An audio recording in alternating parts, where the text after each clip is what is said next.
What if I told you there's a map you're not supposed to see? Not because it's wrong, but because it reveals something too uncomfortable, too disruptive, a map that challenges everything from borders and power to who gets to write history. And the strangest part? It's real. It exists.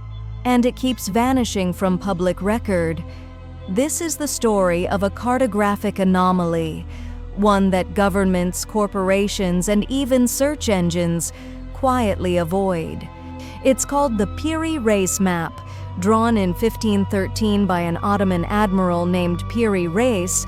This parchment fragment shouldn't be anything special, but it is, because it shows something it absolutely shouldn't: Antarctica, in stunning detail, 3 centuries before we officially discovered it.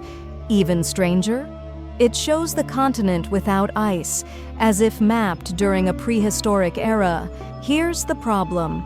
Antarctica was only discovered in 1820, and even if someone had found it earlier, there's no way they could have mapped the ice-free coastline buried under miles of glacial cover for over 6,000 years.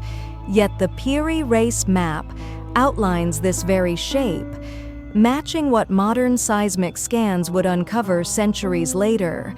Either it's a coincidence, or someone, somehow, had access to knowledge lost to time.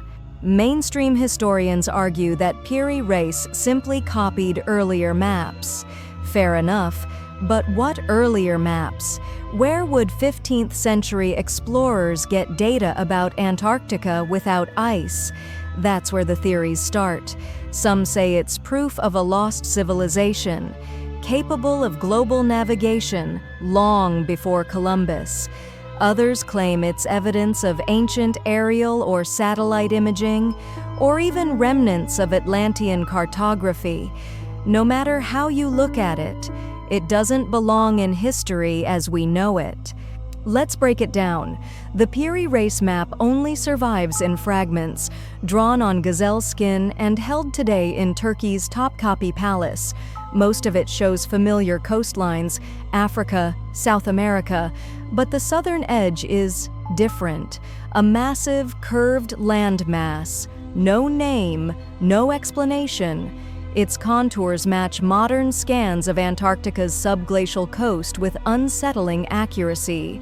And here's what makes it stranger. The map includes no ice, which means it's either wrong or based on a source much, much older. In the 1960s, a U.S. Air Force cartographer named Charles Hapgood brought the map into the spotlight.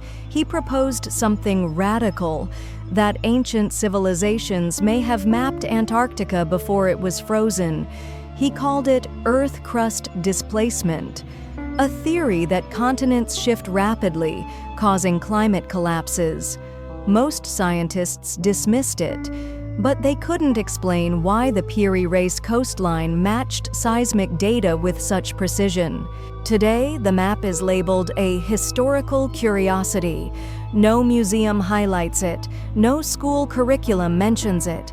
It's been quietly sidelined, too fringe for academia, too factual for conspiracy. Even online, its images are low resolution, metadata missing, references broken. It's not banned, but it's certainly not promoted. Here's the bigger question. If one ancient map survived and shows something this impossible, how many others were lost?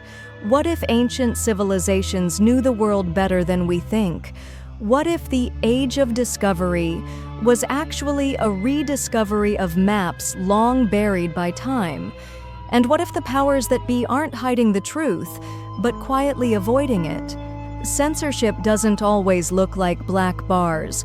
Sometimes it's quiet omission, a lack of attention, a decision to not ask uncomfortable questions.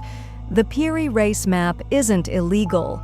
It's not classified, it's just ignored. And maybe that's more revealing than any deletion, because when a map doesn't match the narrative, it gets lost on purpose. What else is hiding in the margins of history? What other fragments survived fire, flood, and silence? And why do some documents get museums while others get forgotten? The truth may be buried in ink and skin, but it leaves shadows.